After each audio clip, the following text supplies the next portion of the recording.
Au Gabon, à quelques semaines de la rentrée scolaire, le 29 septembre, les parents ne semblent pas encore disposés à acheter les fournitures. Les problèmes financiers sont souvent évoqués. Beaucoup préfèrent alors attendre le tout dernier moment pour faire leurs courses, comme nous le montre ce reportage de notre correspondant au Gabon, Douglas Toutoum.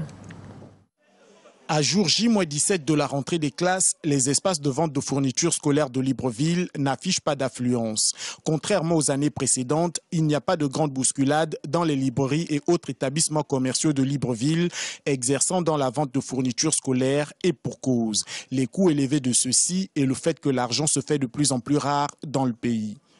Je suis venue pour acheter les fournitures de mon fils. Je n'avais pas encore d'argent, mais c'est maintenant que j'ai trouvé l'argent pour acheter les fournitures. Pour les élèves, le coût des articles ne compte pas. L'objectif premier est de pouvoir payer l'ensemble de leurs fournitures avant la rentrée des classes et de préférence dans le même magasin. Pour moi, je constate qu'ils ne sont pas si différents de ceux de l'année dernière.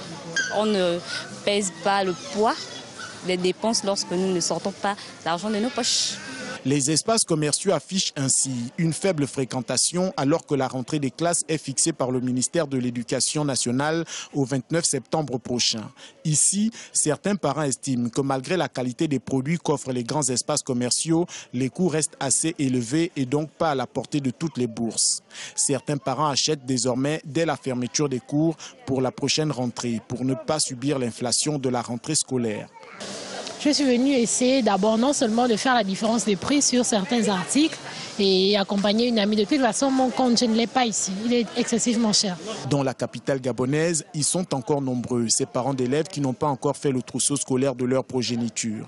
Beaucoup attendent le 25 septembre pour s'y atteler, car le mois d'août est souvent qualifié de difficile après les fêtes du 17 août commémorant l'indépendance du Gabon.